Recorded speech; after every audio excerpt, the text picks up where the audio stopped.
Now then, welcome back to another episode on the Hypermine Infinity Evolved server. Yes, this is right where we killed the Ice Queen in our adventure so far. And this is my armor, and this is my axe for full view. And I can do a little leap with this axe for some reason. I didn't realise I could do that, but I just did. I've never done that before. I just kind of did it. I'm in your face. How you doing? We've got some noises going on down below. Yes, some noises. There are some blitzes and some balizes, whatever they're called, and all that kind of stuff. But I'm not here for that. I'm here for the goodies. This beautiful, beautiful block that builds the Tower Palace of the Ice Queen. It is the Aurora block. Aurora. Like the thing that happens in the sky. The Aurora. I think. Aurora Borealis. I don't know if I've said that right, but I think that's what it is. I think I'm clever enough to know what it is, but I'm not sure that I'm any less English than being able to say certain English words and not others. The Aurora Borealis. And Zaid has just joined. Hey, how you doing, Zaid? Let's just say hi. Now, I've just been trying to dig all of this out so we can use it as a building material, but I've got a little problem. And the little problem is that the Buildcraft Quarry kind of gets stuck on a thing, like a force field thing. It's force field protected. Now, I don't know if it's just this top layer, because it does have a line here. So I don't know if it's just the top layer that the queen had that you're not allowed to like quarry into to destroy the queen's spawn egg or whatever.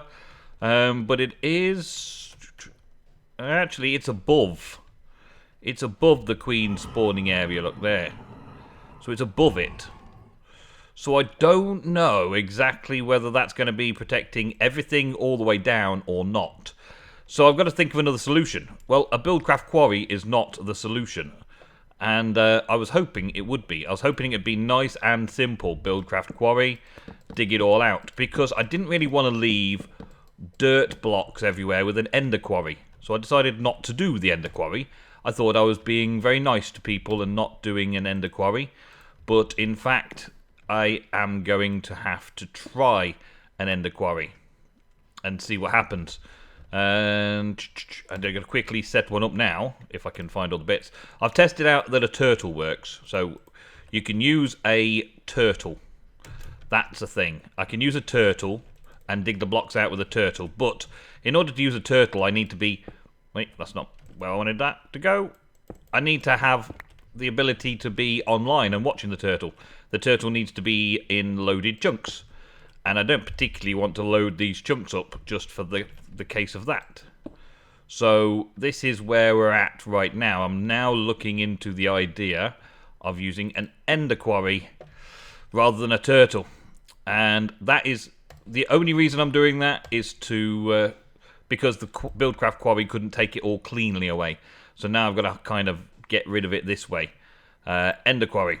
So I might be doing an ender quarry first. Boom.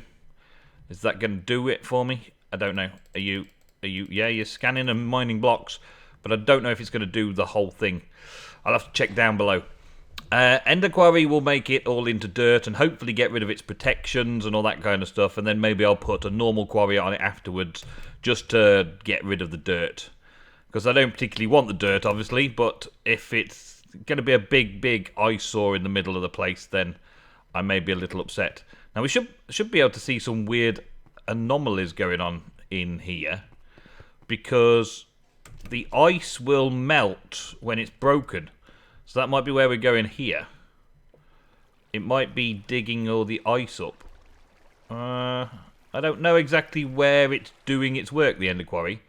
It could be anywhere on these four corners. I was expecting to kind of see a big pillar of dirt appearing and the ice blocks being taken. But I don't know how it functions with ice. So we'll have to find out some more, and I'll keep an eye on it. And once it's all gone, then we've got to distribute all of these beautiful Aurora blocks to my fellow adventurers, so they can use them for builds. And I've thought about having a look around to see what I can do in builds for them. One of the other things I've been doing is collecting things from this dimension, the Twilight Forest, to try and get a little bit of everything to do a little mob farm. So while this is now running and hopefully actively doing what it's supposed to be doing, I'm going to head home and mess around with some mob farming. Get some MFR stuff going on and some mob essence happening and all that kind of stuff. It doesn't look like it's scanning much, does it? It's moving very fast. It's like scanning and it's not actually digging. Maybe it doesn't do ice. Maybe it's not doing ice. Oh well, I'm going to leave it for a bit and see what I get when I come back. And I'll be back with you guys in just a bit. So here am I, waiting for midnight, with an activation sigil in my hand.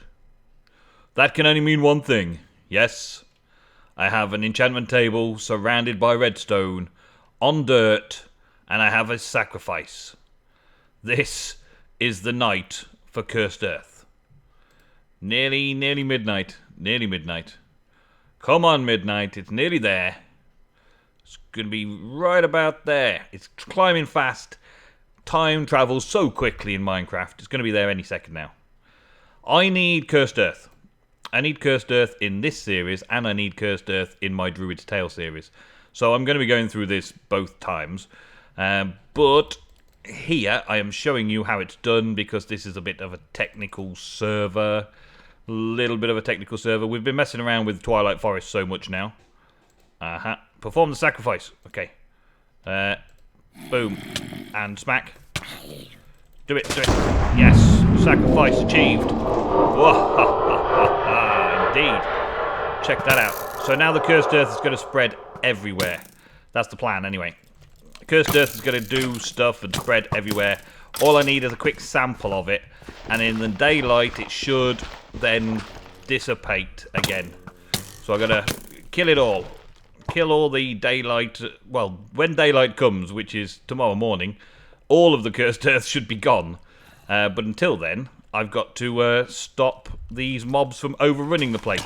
I could have done it in a more controlled environment, but as you've probably seen from the Twilight Forest adventures, I'm pretty rock solid. I can deal with it. I can beat them all up, but it's kind of a pin-cushioning effect here, isn't it?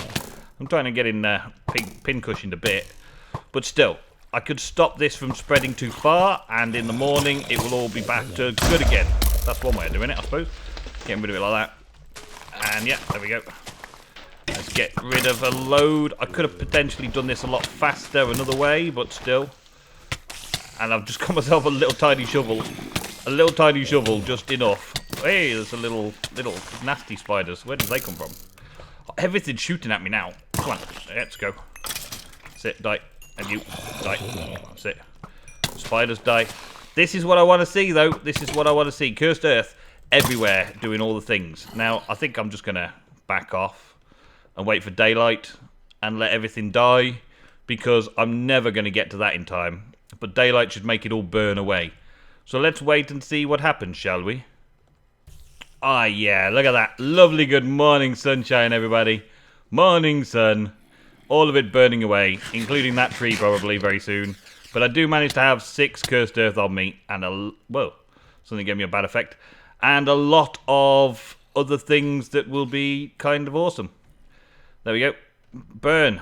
And the tree's going to burn down as well, but never mind. I don't mind the tree burning down. It's kind of in the way anyway. Let it go. Let it burn. Let it burn. Let it all burn. And yeah, that's it. Cursed Earth achieved. All I have to do now is wait for this to be over. Alrighty. Well, I've got a lot to do. Obviously, this is going to turn to Cursed Earth. And I'm going to have grinders around to kill the mobs as they're spawned. But the first thing I want to just check is what area this covers, so that I can work out a surround around it kind of thing. And you cannot upgrade a grinder, so a grinder is exactly as a grinder does. In the Mine Factory Reloaded anyway. Now there are other grinders. There are the possible mob farms that I could do. This is 1, 2, 3, 4, 5 by 5 by, is it 4 high? 5 by 5 by 4 high. Something like that. I don't think it goes below, does it? Let's have a quick look. Break it with this. Oh, that's going to take forever. I haven't got a spade of any good value here. Yeah, it does go down one, actually. So I could potentially bring them up one more. Yeah. So it does go down one. So I could potentially bring that up one and have more max space to kill stuff. And potentially 2 levels? Maybe 2 levels? I don't know. I guess I'll just do 1 level and it'll be this high. So all I want to do is I want to figure out the roof height for this level. And then I'm going to put in dark glass in certain areas, like lots of cells. So each one of these is a 5x5 cell. So I would do a 5x5 of this dark glass. Now this dark glass stuff looks like glass, I can see through it, but it keeps everything inside nice and dark. It's also quite easy to remove without needing a silk touch, which is pretty awesome. So that is what I'm going to be doing for the little while now, just setting up a level of mob farming that's going to be just farming from this cursed earth that I've got to generate a ton of mob essence to feed the other farms higher up. Oh yes. Alrighty then, so I've been building. Yes, I've had time to play around and just build. Now, this is a start. Okay, so this is like level 1. This is entry level, making the mob essence. The format of the level will probably continue for another 3 levels, and then I'm going to have some kind of maybe stairs in the middle bit here going down to storage and up to the other levels. And of course, most people can fly, so I could just fly up between the levels anyway. But this is going to be like my mob essence pools. What I want it to look like is this. Like this. Nice and full. And it's kind of like a septic mess in the middle of all of the mob spawning stuff that's going on. I used a lot of limestones. At least 64 stacks of my own limestone. And then also went over and asked Soap if I could have some of his. He's got like 44,000 limestone just stored away in a deep storage unit, which I can help myself to. I wasn't expecting to use it for the build, but then I kind of started using it, and I kind of liked it. I like the cleanness, but still slightly dirty at the same time. And Mob Essence is green, so it sort of fitted. Upper levels, I may change to be different colours, or I may end up doing the whole thing the same colour. But this is what it's supposed to look like. So when it's full, it's like this. But as soon as I've got some running down, it starts looking like this, and you can see through the gap. So what I want to do for that... See, at the minute I've only got this first part, the first 2 rows of a tank, and a Tesseract just feeding straight into both tanks. What I want to do is extend this tank even further. So let's just do that quickly now, so you can see what the problem is. And as soon as the tanks get added on, the liquid level drops down into the lower tanks.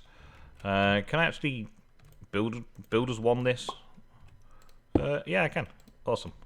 Okay, and these tanks aren't exactly quick and easy to make. They take a lot of glass and obsidian, and they kind of cost a lot of time. Not necessarily energy or valuable resources, just time. And what happened there? Did that all... Yeah, that's still the same. Yeah, I think that's still the same. And I've got a little missing bit down here. Have I finished? No, I've got 7 more. Let's see what I can get done here. There we go. Boom. 7 more. Yeah, job done. Alright, so as you can see, I've run out there, and that was a couple of stacks of. And that's going to leave a great big hole in there. And I want a very big tank, just because I want it to look cool. The looking cool is just as much to me as anything else. I could possibly just do barrels, and I could even use applied energistics for storing liquids. I could have numerous ways of storing liquids, but I want to do this because I want it to look cool in this place as well. I want to be able to walk over the top of it and see this big tank full of mob sludge from the mob farms. And all of this is going to be active in mob farms. What I've done is I've got the center 5x5 with cursed earth. Actually, I should take my my amulet off. There you go. So it's pitch black inside there. It's dark out there. I've got torches right next to it, but this dark glass from extra utilities doesn't allow any light to pass through the glass. So I can still see in there, but mobs can spawn all day, every day, just constantly spawning on the cursed earth. And I believe cursed earth doesn't require a player to be close by either. So that's a bonus. Let's put that back on now so we can see clearly. And then I've got a grinder and a tesseract. I could have gone down the route of having piping and piped all of the liquids underneath and piped all the item drops everywhere. But at the end of the day, I just wanted to make a little tesseract and do it. Even though it's going to cost me a fortune in tesseracts, because that's 8 tesseracts right there. And I've just made a couple more, which I put somewhere. Yeah, made a couple more for the next 2 things. But it does cost quite a bit to make a tesseract. And this is kind of wasteful in that respect. Kind of wasteful. What's that? Oh, bit of string. Why is that bit of string just sort of hanging around? It must have fallen after the grinder got it. Normally the grinder gets all the bits and pieces. I don't know. But anyway, all 4 of these chambers are perfectly active. Oh, I missed a bit here, didn't I? I didn't put the glass in round that. So there's got a ledge to mess around on. But it's still getting them, kind of. I'm going to have to fix that, though. I've got some dark glass. This will be an experiment in usefulness. I hope it kills all the creepers. That's all I can say. And let's get in quick. Okay. If it blows up because of a creeper, I'm going to be very sad. It's possibly the light levels are too high for it to do anything right now. That's okay then. There we go. Alright. Job's done. Awesome. Alright. I set them all up and put 1 piece of cursed earth in from the underside. So I'd break it like this. I'd break a piece, and then from underside I'd place the cursed earth once I'd made sure that it was all secure. That's how I was doing it, to make sure that I didn't get anything blowing up in my face, because a creeper could have spawned any moment in one of these chambers and destroyed me and all of my hard work. Well, at least all of my hard work, and really upset me. Maybe not destroyed me is the wrong word, but still. But anyway, let's see about this. We want to chisel up some blocks, and what I'm looking at really is we've got technical blocks and things like that. I want to make something that looks like a rusty old like drainage or drain of some kind. And I kind of like the factory blocks. They're the main ones that I've used before, but at the same point I want to try and use some of these newer blocks. And this looks... Bleh. The future blocks are awesome for some things, like looking like AE systems and stuff, but mostly they're all just kind of weird circuit blocks. So no, I'm not going to be using that. And what have we got here? We've got these ones. So we want something that looks a bit like it's a container. That's not too bad as a container. I just want to test these out. I'm not actually going to build the whole thing on camera. I just want to have a look to see what it looks like against the green. That's actually becoming a block. Yeah, it becomes a multi-block, as it were. These blocks I know will probably look pretty good because they're very good for pillaring. They're good pillars. That could go down the centre and have blocks either side. That would look good. And then there's these ones which have variety of different colours, which just make it look like this sludge is in a rusty old tank. That is the overall result that I'm looking for. The rusty old tank look. Just a rusty old tank full of mob essence. That's all it is. So when it's running down, I can see the tank and not the bedrock underneath. I don't want to see all that underneath. And I want to hide all of the stairwells and stuff. I don't know whether I want to do it in any particular way, shape or form yet. Because I want stairs going up as well as coming down. And then I want storage units down here. At the moment, all of these tesseracts are beaming the items back to my main sorting system. Wait, I just fell. Here we go. Yeah, into my main sorting system over here. And we should be able to see some of those Aurora blocks as well. Yeah, so I'm getting all of the mob drops and everything into here at the minute and getting sorted. But that's coming off this Tesseract here. Mob farm in essence. So I could just change that to another location down in the mob farm and then send key ingredients from there. Instead of bringing it through this sorting system where it does all the mining ores, instead of sending everything to the AE system, I could potentially sort it all out down there first. There's a plan. Now, before we go and finish up this episode, let us go and check on that quarry. Well, it does appear that it works, and it is turning everything into dirt blocks and grass. The whole tower, and it's doing a fairly good job. It's included the bit that we were struggling with the Buildcraft quarry. So it's obviously set up against Buildcraft quarries, but not set up against Ender quarries. So we've got everything. We've got all the blocks at the minute, apart from these ones. I'm going to leave it to carry on doing the rest of that as well. But that does mean we've got lots and lots. It does seem to have been having problems with ice. Ice seems to be a problem. It's just seemingly breaking all the ice and turning it into water instead of anything else. Yeah, look, so everything's turned into... yeah, all the stairwells and everything. Everything's gone. Everything's being turned to dirt, or it's dirt and water. Now, if I use a Buildcraft quarry, I'm going to end up having all of that water as issues all the way down, and I'm going to have to suck out the water at the same time, which is going to be a bit of a pain in the butt. So I might just leave this great big dirt tower here for everybody to gawp at and just know that Nemsun was here, and that all these awesome Aurora Borealis blocks, yeah, you know what I mean, the colourful rainbow blocks.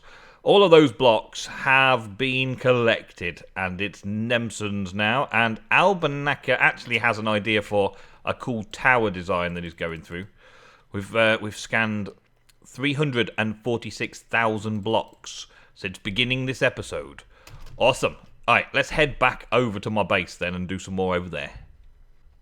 All right, one of the first things that I wanted to test out in my mob farm. Hey, how you doing? Including having wither skeletons. Yeah, we'll get a wither skeleton. I don't think I've got any. Yeah, I'll come back for you. I'll come back for you later. The one thing that I was looking for was a blaze spawner.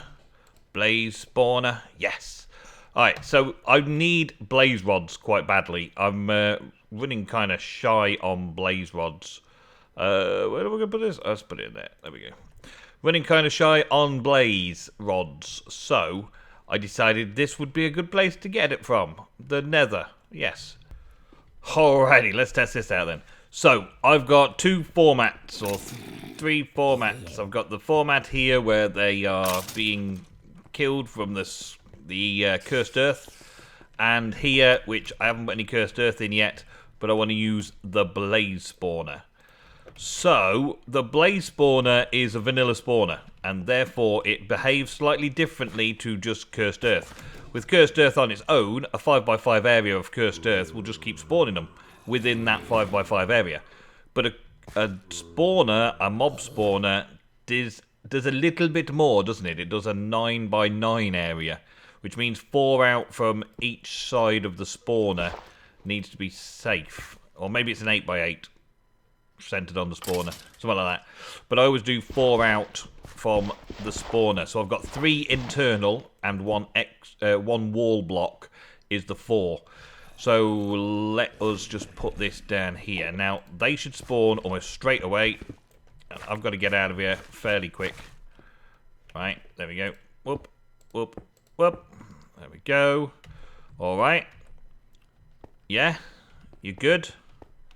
You spawning? Yeah, you're spawning. Okay, so now they will spawn in there nice and safely. I've also done the back side as well, but I haven't decided what spawners are going in here yet. So if they spawn this side of it, like within 4 blocks that way, they're going to spawn over there somewhere.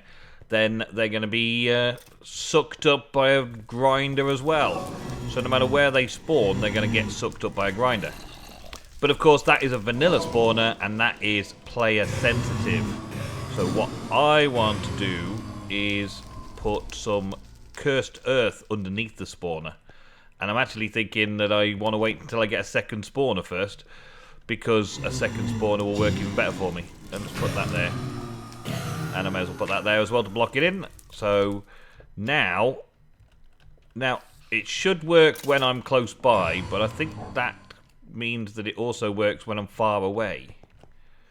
I should be within like 16 blocks of it to make it work. But I'm pretty sure it's something about Cursed Earth made those spawners work even when you were far away. Yeah. So let's get as far away as we can. See, I should be out of range for it right now. Should be well out of range of that spawning. But if it spawns, then we're looking good. Well, it's spawning other mobs as well. But blazes are the important one. Can you spawn me some blazes, please, to show the viewers what's going on? No, it can't. Okay, maybe it needs to be one space higher up. No, there they are. They did spawn. And that's a good 15, 20 blocks more than I needed to be away from it. Because it's a short radius, like a 16 block radius or something from them. So from this side over here, I'm chunks away. I'm a few chunks away. And if we can see blazes spawning, then we know that the spawner is still active because of the cursed earth underneath it. Well, we're getting there. It's all under production, or in production, should I say. This set of tanks is filling up nicely. This one is slowly filling up above the level. Look, it's looking like it's filling up there. It's just the glass now. I've made all the tesseracts, and they're all on private channels as well. They're all locked with signalium. They're all locked. They're all on receiving energy, sending items and fluids. I've just got to now encase the place in. I've just got to keep doing all of the encasing and get it all set up. Now, there's only a few places that I want to put spawners in, because we're not going to be using player-based spawners very much, but this is the kind of section we've got. And if I put another one the other side there, that means I could line up 4 spawners next to each other, and they'd all be in with the area of effect. And around the back here, I could do another 4, so that'd be 8 spawners that I could capture. And then 8 over this side. But there is another way of doing spawners, so I might do that over this side instead. And have this one naturally picked up by dolly ones. So there's another 7 spawners worth in there. The only problem I got is getting in without dying. Fortunately, light values can be used, so I can take this top row up here and put a load of lighting in to beam lighting down and stop it all functioning and working. But we are getting a lot of mob essence, which is the plan, and then the next level up can start using mob essence to spawn mobs through MFR. And also we can have a bit of broken spawner action going on. I've got to get into Ender IO for that though. But still, not a problem, and not this episode. In fact, this episode is done. So let me swizz around. Thank you very, very much for watching. Do I come out this way so you can see me? See my face. I did that twice now. I've done it again. Thank you all very, very much for watching another episode of my face in your face. Thank you. Thank you all very, very much for watching another episode of the Feed the Beast Infinity Evolved Hypermine series. I will see you in the very next episode, coming soon. We should be finishing off the Twilight Forest adventures, and then I'll be back to this place and other interesting things in Infinity Evolved. Until then, goodbye, and thank you very much for watching.